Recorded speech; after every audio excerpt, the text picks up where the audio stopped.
Hello friends, मैं advocate Dilip Bagwar एक नई अपडेट के साथ, एक नई चर्चा के साथ आपके बीच फिर से मौजूद हूँ।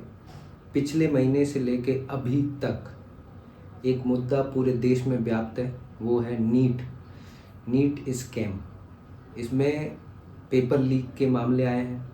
इसमें कुछ ऐसे मसले जुड़े हुए हैं, ऐसे कॉम्प्लिकेटेड और धांधली के मसले जुड़े हुए हैं जिसमें 67 स्टूडेंट्स के पूरे 100% नंबर आते हैं। 720 में से 720 नंबर जो है 67 स्टूडेंट्स को जो है नीट यूजी एग्ज़ाम में मिले हुए हैं।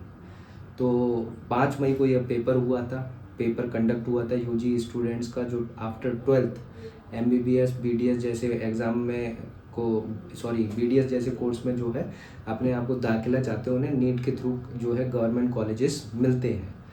और ये जो एग्ज़ाम था उसका रिज़ल्ट था 14 जून को संभावित आना था, लेकिन उससे 10 दिन पहले 4 जून को ये एग्ज़ाम का रिज़ल्ट आ गया। उसमें काफ़ी सारी धांधलियाँ हुई। कई जगह पे बिहार में खासकर जहाँ पे एफआईआर भी हुई है, पेपर लीक की एफआईआर हुई है, वहाँ से ऐसी बातें आई।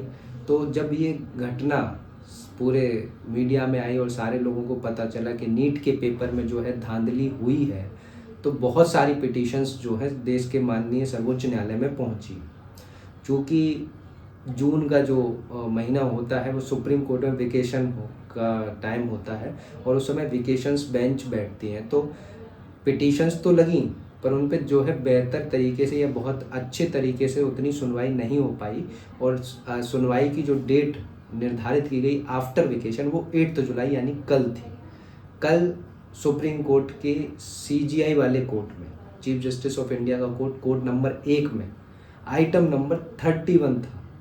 इसमें मैं आपको जानकारी के लिए बता दूं, ऐसे ही नीट एग्ज़ाम से रिलेटेड जितनी भी याचिकाएं थी वो सुप्रीम कोर्ट में पहुंची।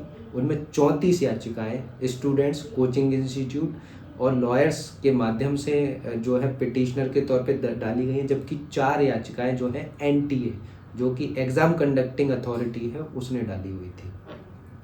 अब 8 जुलाई को सुनवाई होनी थी। सीजीआई की बेंच थी सीजीआई के नेतृत्व में, तो उसमें chief justice of India DY Chandrachud, justice JB Pardiwala और जस्टिस मनोज मिश्र, इनकी बेंच ने जो है इस मामले को जो है सुनवाई की। यह सुनवाई कल 8 जुलाई को कोर्ट नंबर 1 में आफ्टर लंच शुरू हुई और यह सुनवाई लगभग 2 घंटे चली, जिसमें सीजीआई चंद्रचूड़ जी ने कहा कि हम पहले पिटिशनर का पक्ष जानेंगे, उसके बाद जो है रिस्पोंडेंट की तरफ से जो है उनके पक्ष सुनेंगे। तो इसमें जो बातें आई उनको समराइज वे में कुछ ही मिनटों में मैं आपके सामने रखूँगा। तो इस वीडियो को ज़रा ध्यान से देखें और मैं कहूँगा कि लास्ट तक देखें, ताकि आप इस पूरी जो कल प्रोसीडिंग्स हुई उसको कुछ मिनटों में बहुत आसानी से समझ सकते हैं। तो जब सीजीआई साहब ने पिटिशनर की तरफ से बात हुई तो इसमें रीनीट की भी बात थी, तो उन्होंने कहा रीनीट वालों जो पिटिशनर्स हैं उनको भी सुना जाएगा। तो इसमें कुछ फाइंडिंग्स आई जो सीजीआई साहब ने कहा, वो मैं बताता हूँ कि इसमें जो है पेपर जो लीक हुआ है, उन्होंने कहा one thing is very clear that paper leak हुआ है और सेंसिटिविटी ऑफ एग्जामिनेशन, जो नीट एग्ज़ाम हुआ है उसकी सेंसिटिविटी है वो कॉम्प्रोमाइज्ड हुई है। इसके अलावा एनटीए एक पक्ष है, केंद्र सरकार भी एक पक्ष है जो शिक्षा मंत्रालय है, और सीबीआई क्यों? क्योंकि कई जगह पे जो है इससे धांधली, गोधरा का भी मुद्दा यहाँ पे है, वहाँ से बात आई है, बिहार के सेंटरों पे जो पेपर लीक से संबंधित जो है बातें हुई है, तो इसमें कुछ क्वेश्चंस पुटअप किए गए। अभी हाल फिलहाल तो सीजीआई साहब ने ये कहा है कि लास्ट रिसोर्ट होगा रीनीट कराना, यानी एग्ज़ाम को रद्द करके फिर से एग्ज़ाम कराना लास्ट रिसोर्ट होगा, क्योंकि ये 23 से 24 लाख विद्यार्थियों के भविष्य का सवाल है। तो इसमें जो है तीनों पक्षों से, कौन कौन, एनटीए से, केंद्र सरकार से और सीबीआई से स्टेटस रिपोर्ट दाखिल करने के लिए जो है बुधवार तक का समय दिया गया और सुनवाई जो है 11 जुलाई को होगी। एनटीए से कहा गया है कि क्या आप इतने सक्षम हैं कि जो दागी और बेदाग, यानी कि जैसे चीटिंग हुई है और चीटिंग से जो बेनिफिशरीज रहे हैं, ऐसे स्टूडेंट्स को आप जो है पहचान पाए हैं, पकड़ पाए हैं, समझ पा रहे हैं, और जो इसमें प्रक्रिया से जिनको हानि हुई है ऐसे बेदाग विद्यार्थी, इनको छांटना में आप जो है पॉसिबल है।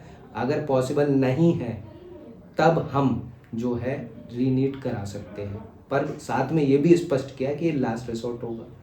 और केंद्र सरकार से खासकर कहा, क्योंकि आपकी जानकारी के लिए बता दें, एनटीए का भी एक पक्ष आया था और केंद्र सरकार के शिक्षा मंत्रालय का भी पक्ष आया था, जिसमें उन्होंने कहा था कि कोई भी पेपर लीक नहीं हुआ है।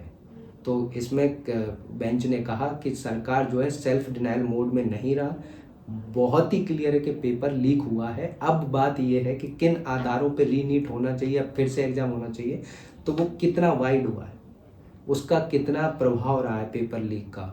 तो इसमें क्या वो सोशल मीडिया के माध्यम से पेपर लीक हुआ है?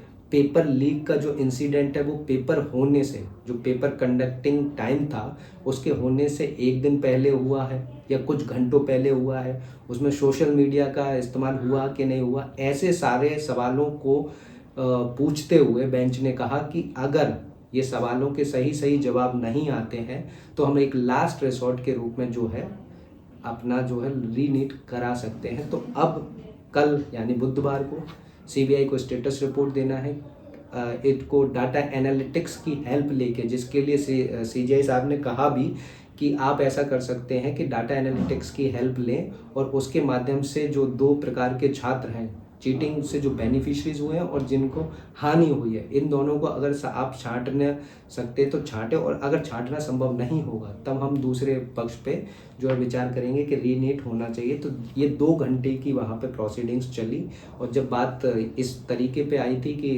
पेपर लीक वाली बात पे जब सीजीआई साहब ने स्टेटमेंट दिया था, तो केंद्र सरकार की तरफ से सॉलिसिटर जनरल थे, तो उन्होंने इस बात को कहा कि पेपर लीक केवल एक जगह हुआ है। तो उनका ऐसा कहीं ना कहीं मानना है कि पेपर लीक पूरी जगह से नहीं हुआ है, पर जो बेंच है वो इस बात पे अब देखेगी पूरी तरीके से कि वो कितना वाइड सिस्टमेटिक फेल्योर तो नहीं है।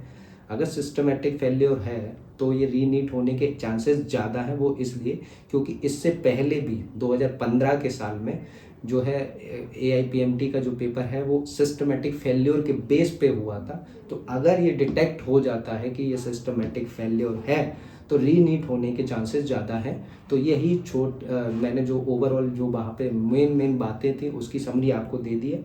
बाकी अब 11 जुलाई को इस पर सुनवाई है। संभवतः हो सकता है कि अगर ये तीनों पक्ष सीबीआई, आपका एनटीए और केंद्र सरकार अपने दावों से जवाबों से उस बेंच को संतुष्ट ना कर पाई तो संभवतः हो सकता है कि पेपर जो है दोबारा हो। लेकिन फिर भी ये 24 लाख विद्यार्थियों से जुड़ा मसला है, और अभी संसद का जब सत्र भी चल रहा था तो नीट के मुद्दे को लेकर बहुत ज़्यादा तल्खी हुई। राष्ट्रपति ने अपने अभिभाषण की बातों, प्रधानमंत्री ने भी अपने स्पीच में ये है जो पेपर और पेपर लीक से संबंधित बातों पे अपने अपने पक्ष रखे थे। तो बहुत ही बर्निंग इशू है। देखते हैं 11 जुलाई को सुप्रीम कोर्ट में क्या होता है। बाकी आगे की अपडेट के लिए बिल्कुल हमारे साथ बने रहिए। हम इससे जुड़े जो भी मसले होंगे उनको पूरा कवर करने की कोशिश करेंगे। इस चैनल को लाइक और सब्सक्राइब जरूर करें। धन्यवाद।